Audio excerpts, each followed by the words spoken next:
By now you probably know that I'm not like a lot of interim pastors. The title that I like in the Book of Order for my ordered ministry is Teaching Elder. It's a parallel to ruling elder in the balance of how the Presbyterian Church is governed, because you can't have an assembly of one of the upper bodies unless there's about an equal representation of ministers and ruling elders. We're a 50-50 crowd. Sessions are not like that. Sessions are ruled not by me. I'm a moderator. Sessions are ruled by the ruling elders that lead. I like the term ruling elder, but the truth is they're really a leading elder. The other thing that I really like is what the job description that I have for my calling is, and that is that I am in intentional interim ministry. This is an in-between season. This is a time that the church gets to look at itself in all kinds of ways. It needs to look at its past, and it can look at its future and see how it needs to be serving God looking ahead, like we talked about last week. So, I have this friend in different seasons of my life named Carla Spenko. Carla, to some people will know, is a very good golf teacher. She's a golf coach. She helped me some with my game. She was especially helpful to someone else I have in my house who's a really good golfer.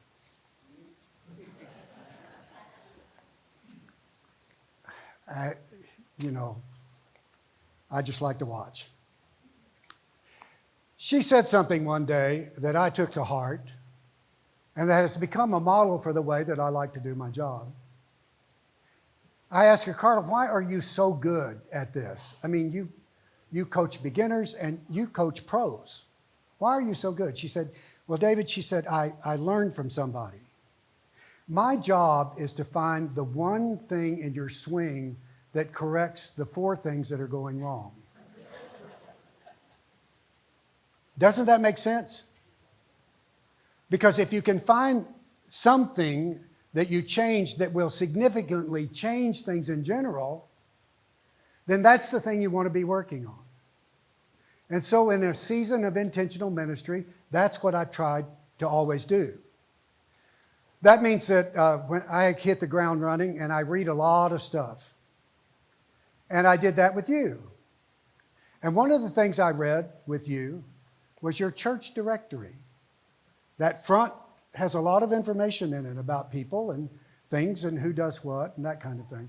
And I noticed something that might be a problem that if we worked on would make the church a really stronger place. What do you think that was?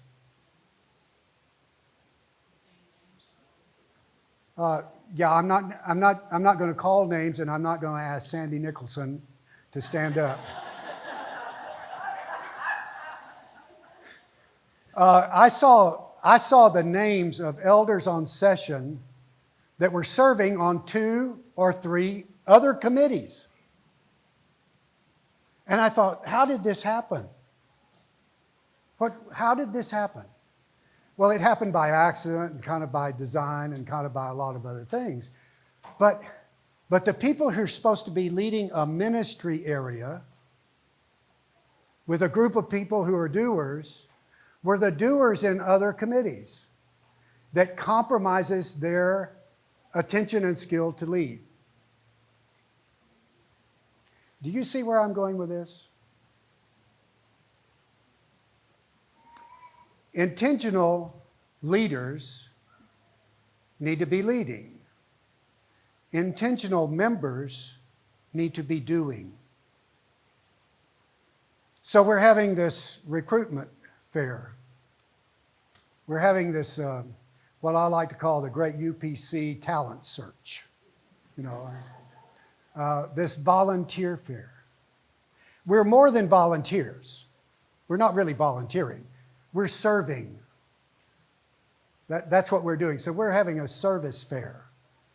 And it's kind of interesting because this little pamphlet thing, and you know, this is just one of the things we have to thank Anastasia about. Do you see all those check boxes? They're too small to see. You'll get one of these. Most all of these jobs are something that anybody can do. And most all of these jobs need to be done by somebody who's not on session. You see what I'm getting at? If everybody has one or two of these jobs in the church, all of these jobs get done. They all get done. And the church becomes stronger in its ministry and in its life together. So one of the things that I've noticed that would really make us stronger is precisely this. Everybody isn't just a participant. They're doing the work of God in the church. Do you know what the definition of active membership in the Presbyterian Church is in the Book of Order? Active in the worship and work of the church. So I encourage you, just find something. I'll give you an example.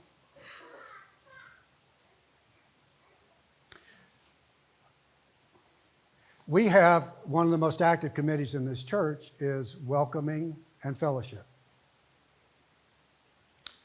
There are a bunch of people that help with these. And it's about tasks, okay? And it's not a committee. I've been a minister for 36 years. I have a Presbyterian definition of committee.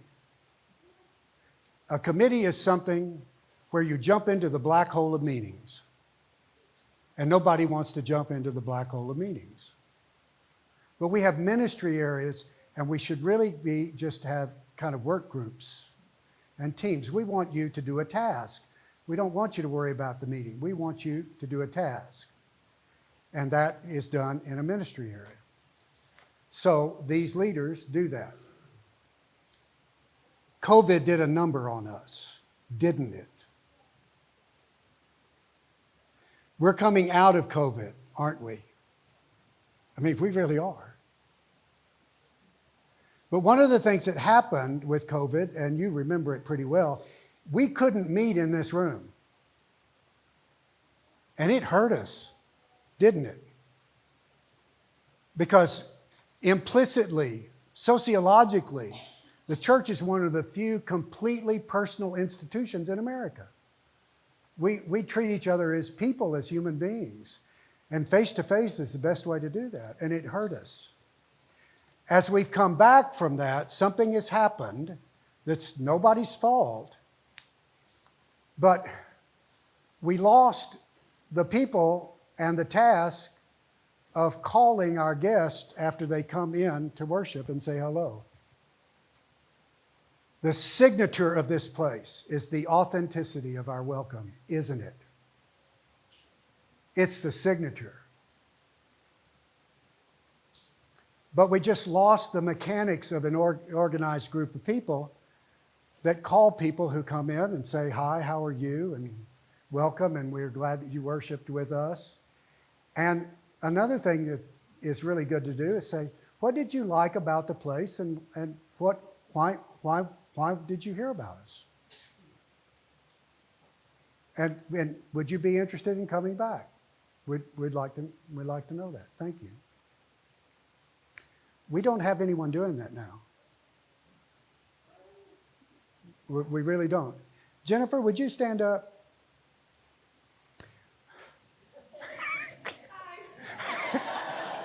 This is Jennifer Neal. If you don't know her, you ought to. Her middle name is Zany, and that's accurate, and she's really wonderful.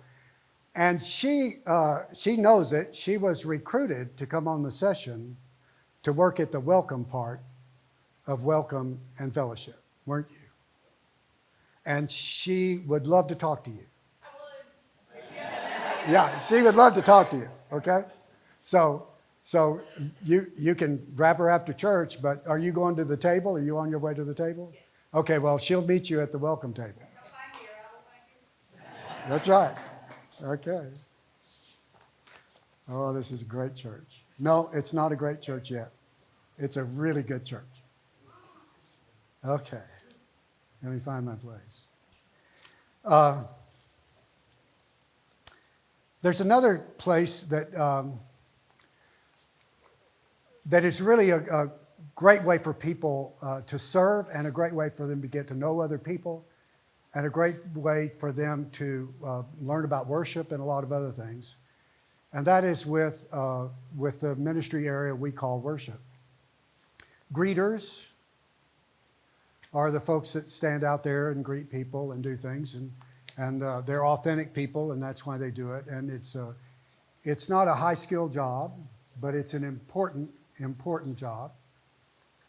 And the more people we have doing that, the less trouble we have trying to find somebody every week. Because I don't know many of you who are here every week. And so we have a system to do that, but we would like for more of you to be doing that, because it's a great way for you to learn people and otherwise. So please pay attention to that, and you can sign up to be a greeter. And if you're a friendly person and don't bite people on the leg, well, you qualify. So that would be good. The other thing is being a worship leader. This job up here. Okay? In Sociology 101 I took a very long time ago, sociologists told us back then that there was one thing that was on the list right under the fear of death. What do you think that was? Yeah. Oh, being on a committee, that was great. Yeah, that was a Presbyterian. I promise that was a Presbyterian. Speaking in public. That's you get used to it, folks. And this is different than most of those things. Really different, because you get a script that tells you everything you need to say and when you need to say it, and introduce what you need when you introduce and that. And if you can read, you can do this. We'll give you a coach that can kind of help you go through it and do some things like that, so that you can read in a public voice. And we'll even let you come in early and use the microphone so that you can get used to a microphone. Some of you are real naturals at it. And others of you, it's not hard to do. And you're talking to everybody who likes you. Right? And if you don't realize that these people put up with people that make mistakes all the time in worship, you haven't seen me much. So that's something you really ought to think about. If 20 people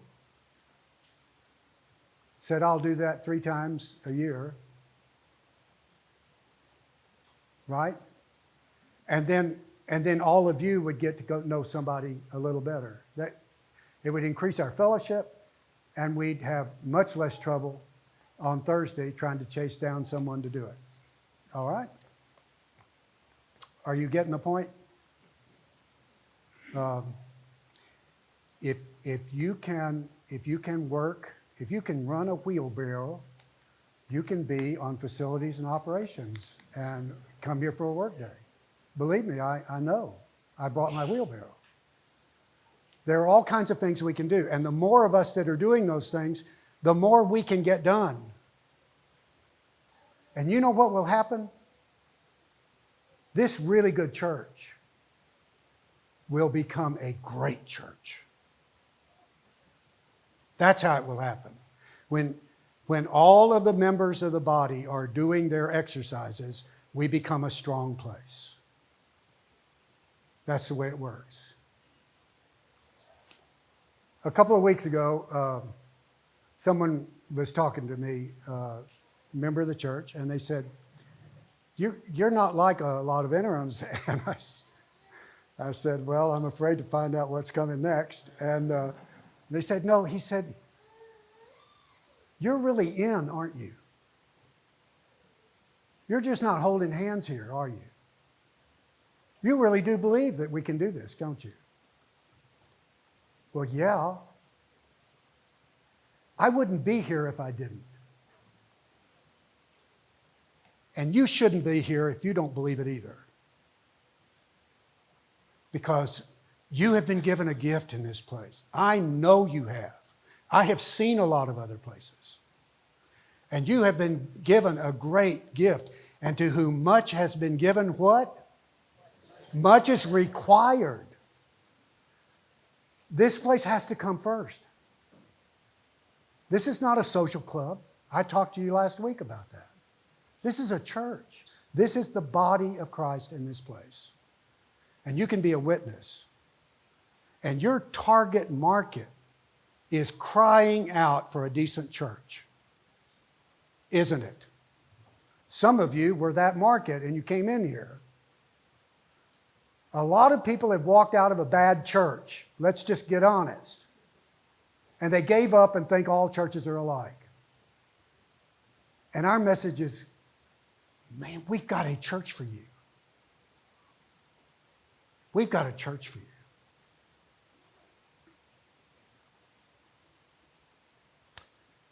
So let's ordain leaders and let's let them lead. And let's have intentional pastors and intentional leaders and intentional ministers of the gospel as lay people who are followers of Jesus Christ. Amen.